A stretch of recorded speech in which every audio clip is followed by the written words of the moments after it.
Hope you guys can hear me. I'm just going through my phone. Less glitches that way. Maybe a little boomier, but anyway, love you guys. Thank you for your continued support. Going to talk about arpeggios. Let's get right into it. But I got my buddy Brian here helping out. What's up, Brian? Hello, everybody. How's it going? How are you? Doing good. Good. He's looking at the comments and stuff. So, if you have anything important to say, you can chime in. And Brian's checking those out. And I'll be peering over occasionally as well. Like, for instance, Jared Hall and Hanky Panky and Nicole and Jeremy P. Jeremy P is glad Brian's here. I'm glad Brian's here too. I'm glad Jeremy's here. I'm glad Jeremy's here too. And Josh Norco. In fact, I saw, Josh Norco was at my Patreon, my patron-only live stream that was a little earlier that happens only for those people. Anyway, I don't want to talk about that. It's not for everybody. E minor chord, the first chord everyone learns. Or, not everyone. The first chord I teach as a guitar teacher. E minor. Major and minor chords. Brian, I was bendy-licious over there with the intro jam. And last live stream, it was after the fact, but someone was like really upset that I was showing off too much in the live stream last week. Oh. And what I do want to say about that is I'm never intending to show off, right? I love to play, and even my playing style is not show-offy, but I know that's whatever. It's not a... Anyway, I'm just I like to play. The live stream's different than me just going straight into a tutorial. That's all I want to say. But it was just one person. But it was like, there was a lot of anger behind. I could feel the anger behind it. Anyway, let's go positive. Ready? 3, 2, 1, positive, go. E minor is an E. It's 3 notes. E, E, G, and B. Just those 3 notes, 3 notes. But the E, G, and B, those notes are all over the guitar. For instance, if I just picked any area on the neck, I could find an E, a G, and a B. Let me just go right here. Just grab this. Okay, well, an E's right here, a G's right here, and a B's right here. So when you play notes of a chord individually, that is an arpeggio. Now, arpeggios sound fancy and intimidating, and they're especially fancy and intimidating when you use a really bad, forgive me, fake English accent. Like, we're looking on arpeggios right now. It's a bit like Keith and Mick, just work out a little arpeggio part. Next thing then, start me up there. No, sorry. Okay, moving on. Crickets. I don't have the Cricket app to make the cricket sounds. Anyway, Brian. Oh, okay. Brian chuckled a little. E, G, and B. Those are the notes of E minor. Now, what I like about arpeggios, like there's neat classical music, neoclassical music, and then those like shred guys. Shout out to Michelangelo Battio, Ingve, etc., Petrucci, and they do these shred sweep arpeggios. So yeah, they're really good musical devices like that. But also, or even I think more importantly, is the arpeggio are the chord tones. So if the better you can visualize an arpeggio, I think the more melodic you can be, and also you can do things that are not just a pentatonic shape, right? You're playing through chord tones. Josh Norco, Super Chat, thanks so much. Okay, so E minor. It's just 3 notes, but I'm playing all 6 strings, right? So that should mean that I have duplicates. So I have an E, a B, an E again. Here's the G, a B again, and an E.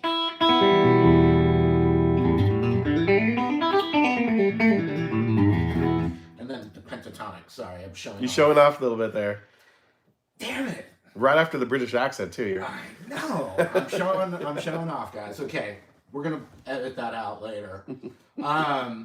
Okay, but so watch. If I just find the E note right here, with some vibrato on a Tuesday. Okay, so there's an E note.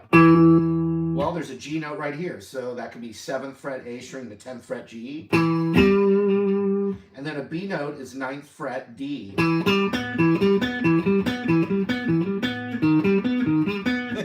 Isn't there something in... I don't want to play it because you know why, but the cowbell, isn't there? Someone already mentioned it in the comments earlier. Yeah, Blue Oyster Cult. Thank you. Okay. Will Ferrell. Shout out to the Fly on the Wall podcast too. I mean, if you're my age and you grew up with Saturday Night Live, that's a great podcast. And I just the only reason I'm even bringing that up is because in the podcast they were talking about how they tried this cowbell sketch a few times. Because they do a dress rehearsal first and then they cut sketches. So they had tried the cowbell sketch a few times before the one that's famous that actually aired. And the difference, and I think it was Jason Sudeikis on the podcast talking about it, maybe. Doesn't matter, but the thing that made the difference was Christopher Walken. So they had tried it with different guests, just somehow didn't play. Tried it with Christopher Walken, all of a sudden it was the great, sketch that it was. It only happened one time, live. Okay, so E, G, B. So if I thought of a, E minor, A minor, or B minor, I could go.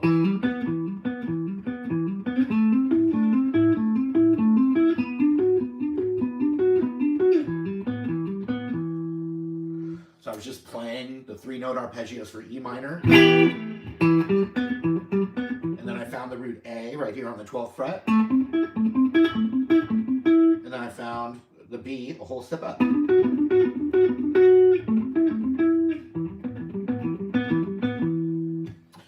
Well, I could look and see that the notes happen like this too. E, G, B. Same thing.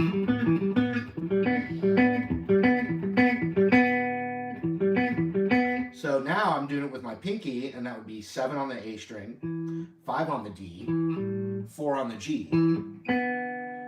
But then you have the root again on the 5 on the B. So this is an E minor arpeggio. But then the G again, remember I just said E, G, and B. G's right there on the 3rd fret, I-E.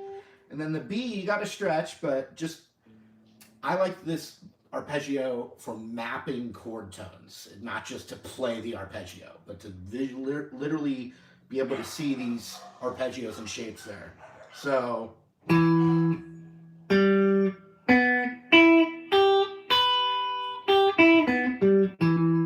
it's the same thing as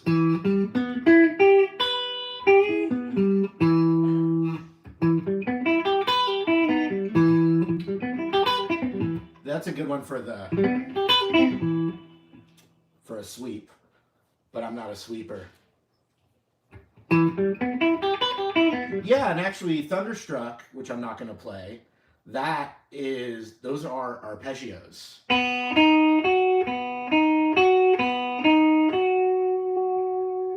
It's a major arpeggio. But so I'm just talking about E minor, but now with this other shape.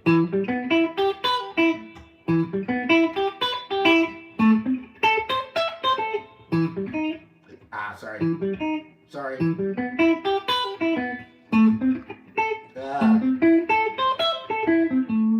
was all the talk about showing off.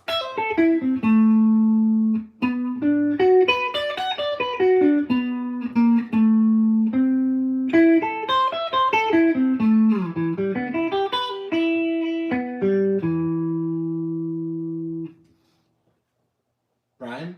Well, I want to thank Mr. S. That's his second super chat of the day. Oh, Mr. S was at my Patreon only live stream earlier today. And he was asking about Django Reinhardt using arpeggios because of his missing fingers. He wanted to know. I have a Django Reinhardt lick. But Yeah, he was hoping for a jazz arpeggio. Yeah, so you have a thing called 5 to 1, right? A D7 to a G chord. What? Someone called you their digital Dewey Finn. Thanks for all the lessons. Hey! We love Dewey Finn. We love Dewey Finn.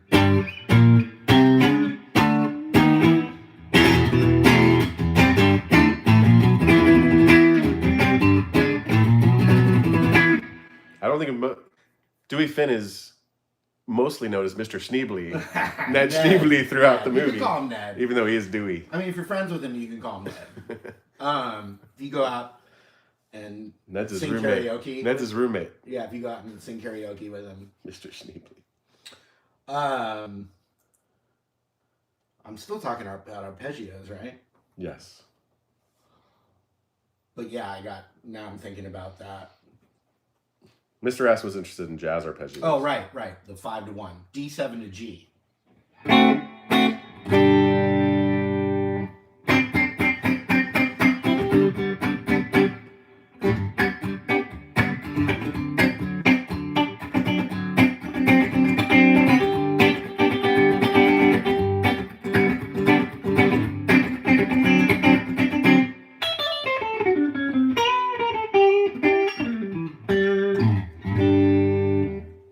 Showing off right there. That was showing off. No, so this is an arpeggio. It's a D9 arpeggio, but you play it to resolve to G. So I have a D7 chord right here.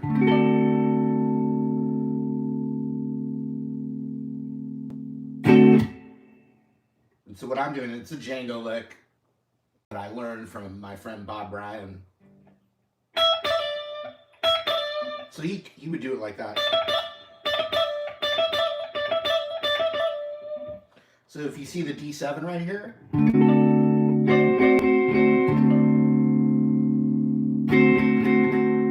the 9 is the 12th fret high E. The root is the 10th fret high E. I'm doing a little trill right here between those, so the index finger's planted right here. So it's like note, and then hammer on, pull off. Then my index finger goes over to the B string. Oops. Oh, there it is. So then I'm going down the arpeggio, which looks like this. Might sound familiar. Let's see.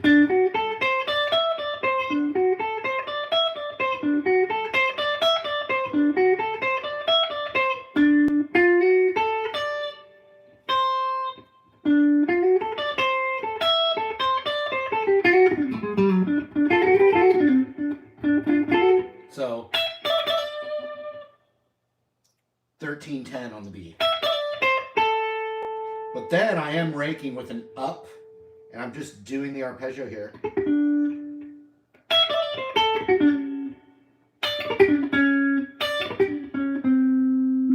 And I rake across that 10 on the B, 11 on the G, 12 on the D. You know, it's right from the... But when I get to that 12 on the D, I go 12, 11, 10, and that's just a little, you know, passing tone thing. And then this is the really tasty part. And this is just one of those sour little tasty things. I'm bending the 11th fret on the B string.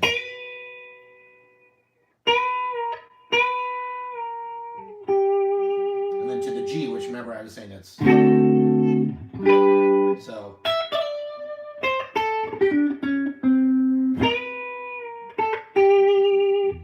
And just when you learn one of those, the idea is deconstruct it, you know.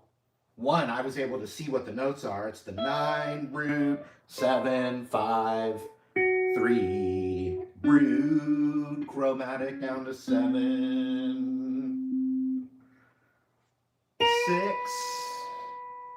but I'm bending from that half note behind it.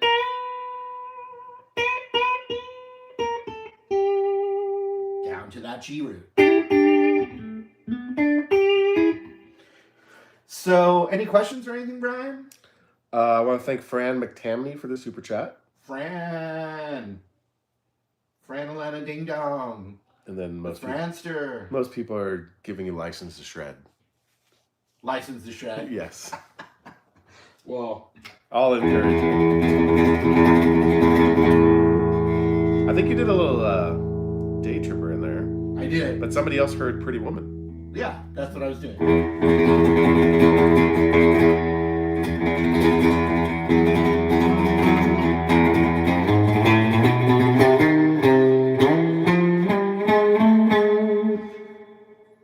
It's just going so well, I don't want to just have someone claim the entire video, you know? Shit.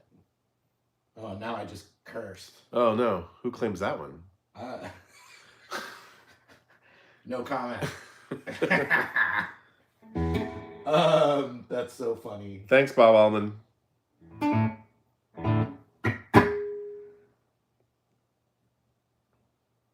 All right. That 9. Oh, Bob Allman with the super chat. Thanks so much. Okay. So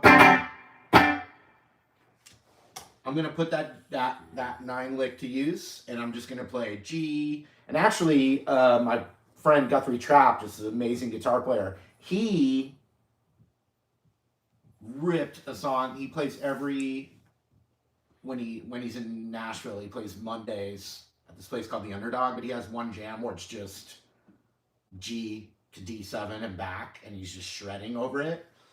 So I'll try something like that, but when I do that D, I'm going to go the... So let's see.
Now just feels good, right? Now just G major pentatonic only, no arpeggios. It still sounds good.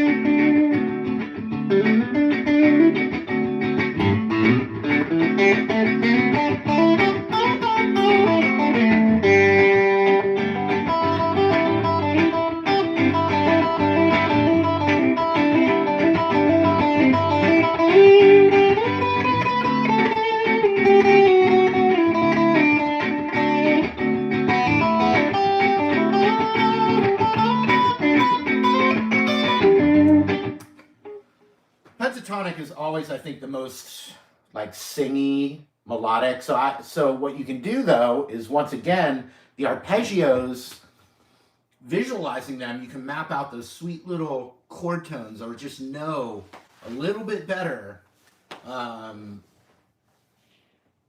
to play over changes when you want to emphasize them. So check it out. I was just playing G major to D7. That was it. So you could play someone I barely saw comment, but over that D7 you can play D mixolydian. You know, every note of D mixolydian is an extension of a D7. You know, it's like, which by the way, D mixolydian and G major scale are the exact same notes.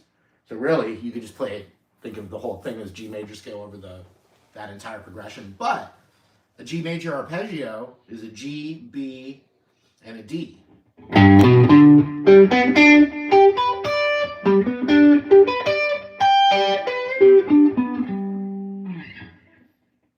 And then the D, though, I was playing D7. And now a 7 chord is a D major, but then with with one more tone harmonizing the chord from the scale. So a D7 is a D note, F sharp, A, but then a C as well. But it looks, you can do right here.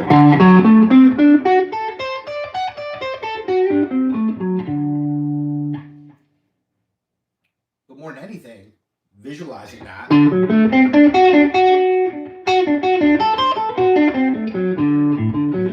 You can't learn them all in one live stream, but you could play G major pentatonic over something like that, but then be able to visualize those arpeggios and just have a different lane that you can go in. And also, for instance, the G major arpeggio, when you hammer up to the major third from a half step below as a passing tone, whether you're going up the scale or down the scale. So remember G, here's the G major arpeggio.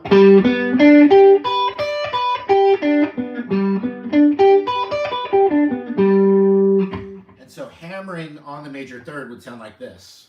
Same exact thing, except the hammering the major third or sliding.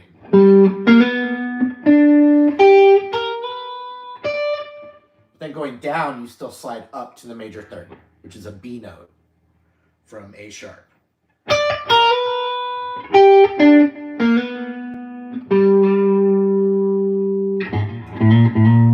shit. 2 cusses. Anyway, we'll see what happens. How many do you get? No, I don't know. Beep. This is how many. I don't know. I love the through line of the lessons. Last week, you taught people how to use a looper. And this week, they can do arpeggios over their looper. They can. Yeah. It's like there's a like sequence to that. It's like poetry and rhymes, It's awesome. Yeah, I mean, I just plan everything out like that. I'm so... But it is effective. Joking aside, that's awesome. Yeah. So you could do a G major pentatonic over that whole thing.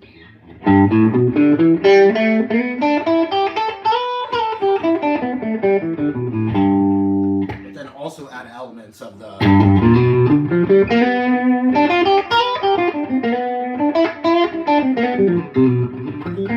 that kind of thing, where you combine it all together. Any other important questions or anything? How are we doing? Yeah, we're doing good. We're doing great. Yeah, no? Brian? Let's ask Brian a question. Uh-oh. You guys, let's ask Brian a question. I'm looking right now. Let's see. I want to hear a question for Brian. Well, there is a good question. Does Brian play guitar? Brian, answer. No. I'm a collector. He's a collector. Your dad has some guitars, right? And I do too. And you do too. But you don't really play. No. Do you play an instrument? No. But Brian is I will just say he's a humongous music consumer, listener, very much a music listener, collector, deep music appreciator. Okay. Can I answer some questions real fast? Yeah.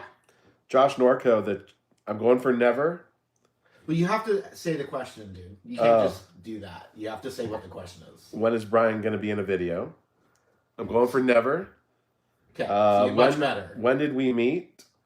Go ahead. When did we Brown meet? Bombers. The Brown Bombers. So that would have been... Pee-wee soccer, like 5, maybe? Oh, no, I'm going to guess... Well, no, I know what year it would be. Okay, so Brian and I met in 1979. Brian Smith and I met in 1979. That's awesome. Ansherman asked if I'm cool. Sometimes. Depends who you ask. Right, Brian? It's all point of view. It's all point of view. It does. Marty, how do you start a jam? How do you start a jam? Well, there's plenty of memes that you can see on Instagram. That's not a question for Brian. Still love the red Gibson in your thumbnail, Marty? Of course I do. Of course I do. the thing is just like, you know, I was trying to think of like a really obnoxious like influencer that has 20 Bugattis and McLarens and all that. They're not just gonna drive their favorite red McLaren. They're gonna drive their G-Wagon. They're gonna drive their Lamborghini. They're gonna drive their Porsche. They're gonna mix it up because they have them. Greg Levinson, I appreciate you asking. I do have my own Epiphone ES335 coming out, red, with all the, for the Epiphone, like a really nice, I put my own little specifications in there, a little bit of upgrading the pickups, locking tuners. Just a great guitar. It's not going to like have my name all over it like crazy or anything. I'll have my little logo on the back, which I'm really excited about. And it's going to be a limited run, but August 22nd. So, I'll be talking a lot more about it as it approaches. But that'll be August 22nd. Next week, I'll be up in Vail, Colorado, so look for that. June 28th, I'll be doing another totally free event in Nashville at the Gibson Garage. I will be doing an event also in August because of the guitar coming out. So just, if you follow, the best thing, my newsletter at martymusic.com and my Instagram, Facebook, obviously you're here subscribing, hopefully, on YouTube as well. Someone asked, have I ever toured out of the country? Yes, I've toured out of the country. I played in Europe with my buddy. I've played out of the country, well, we can say 3 different things, because I've played in Mexico more than once. I've played in Mexico a bunch of times because living in San Diego, but I've flown out to Cabo and Baja to play a private event when I was in this band called Wise Monkey. I played in Canada with a female pop singer that was Canadian, but she hired a band from California, not the Blue Jean Committee, but we played in Canada, and we actually opened for Aerosmith. And that was, I think, 2004, 2005. So I was just a local San Diego guitar teacher and gigging guitar player looking for, with a dream. And Blue Jean Committee is actually from Chicago. Blue Jean Committee is from Chicago. They're sausage family. From sausage. Line of sausage family. California. When are you going to have Oz Noy on your channel next? Oh, that's a good question, Vinny. I'm friends with Oz. He lives in New York, but he is in Nashville sometimes. It's really just about like the coming together, but he's fantastic, so that's cool. Yep, showing off again. Yep. Lincoln Johnson is looking forward to hanging out with you in Nashville. Awesome, Lincoln Johnson. I will see you there. Someone wants to know, how do you keep the D string in tune on a Les Paul? I think he means the G string. Oh, the G string, is that a challenge? Well, with anything, you like if my G string, I don't know, let's see. With any guitar, not just a Les Paul, you want to tune up to the pitch. So if you go sharp, don't tune it down into the flat, into it being tuned. You have to tune it a bit lower, like a half step lower, and then crank it up to the pitch like this. That way you've got the tightest tension on the tuner as you pull it. And also it should be on the strike.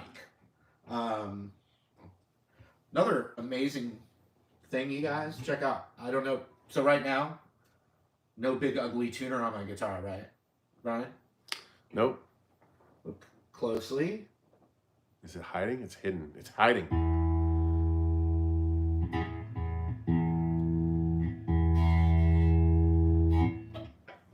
That's from D'Addario right there.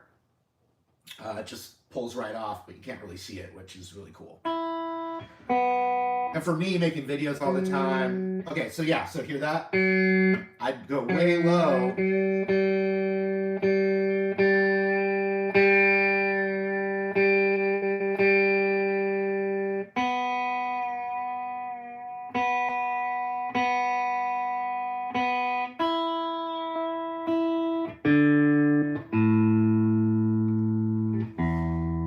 And then also making sure that the nut is lubricated.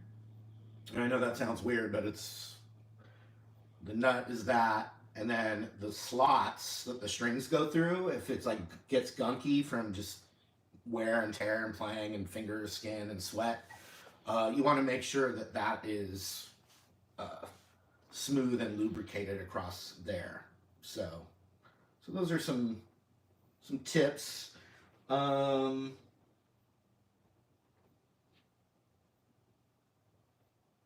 Mr. S, thank you again. Appreciate your support today. Also, like I said, he was, yeah, I like it more than the other. That's my favorite tuner, let's put it that way. No, I use cords. I just use regular cables. I mean, just how I'm doing the live stream with my phone today, like less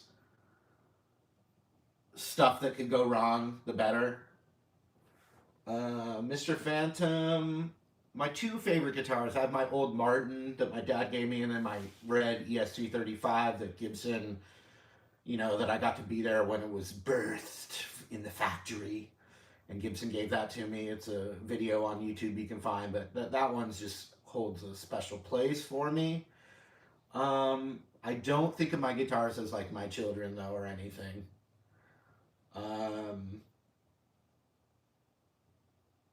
What's interesting, Evan Lefebvre, one more arpeggio question since I promised that's what this is about. What arpeggios can you play over a G major chord? What's interesting is you can play any, like if you're just strumming a G major, but let's pretend it's the key of G major, any chord from the key of major, any of its arpeggios can be played over any, they're all part of the same DNA. So if I'm just playing a G chord, check it out.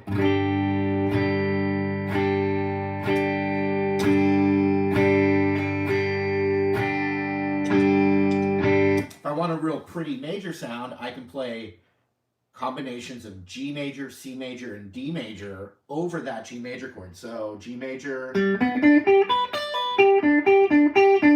C major, D major,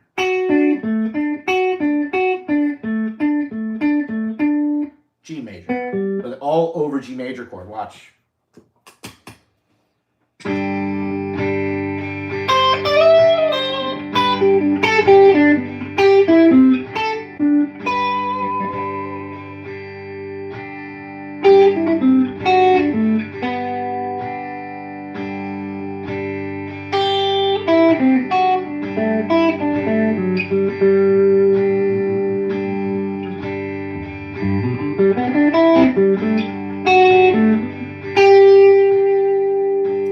So what you'll see is you can build melodies off the arpeggios, but some will feel unresolved and others will feel resolved. So if I play a D major arpeggio over G major, I can build a melody off of it, but it's going to feel kind of suspended until I hit a chord tone from D. I mean, I'm sorry, a chord tone from the G chord.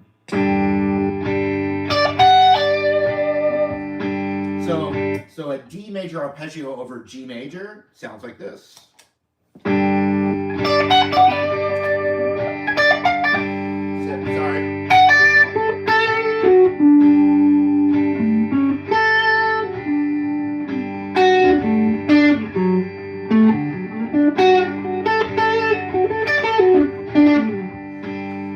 So actually what you get a lot of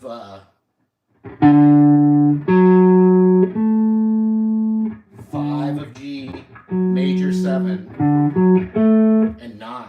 So you get this major 9 sound when you do that.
D chord, look.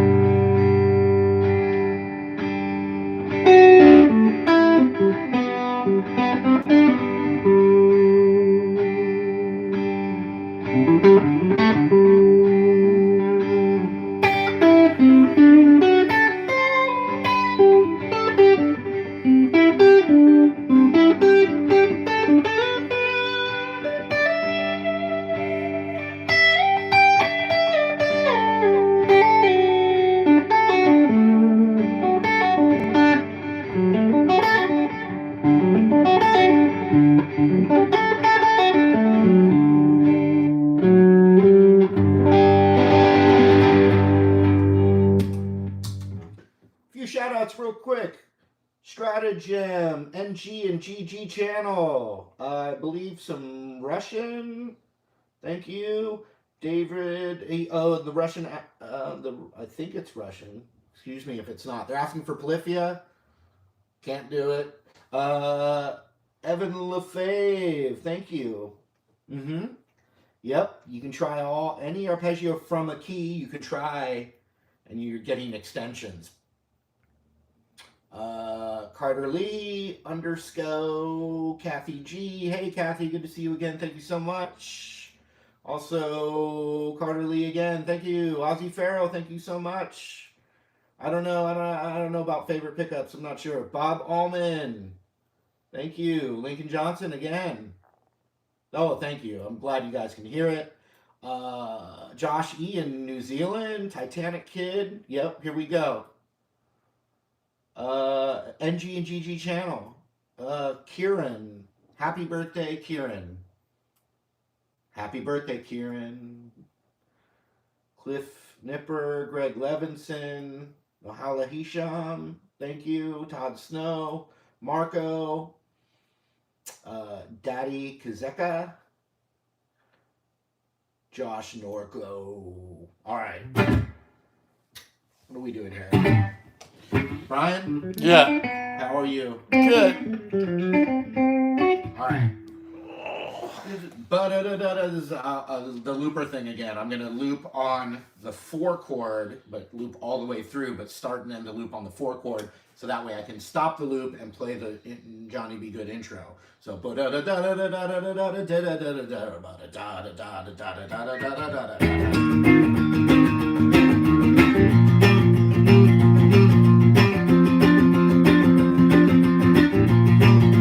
going.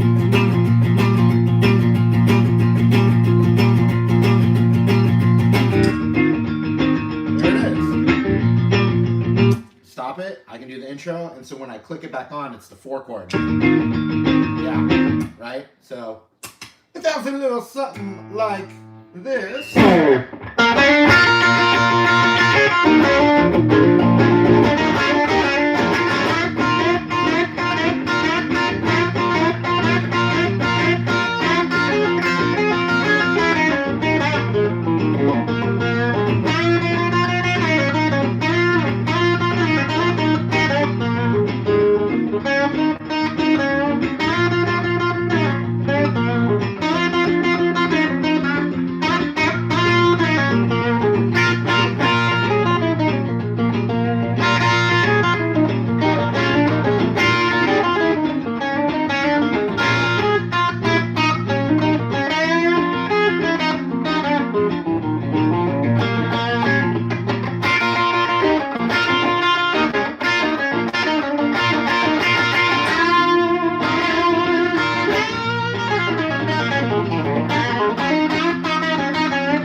Take care, everyone.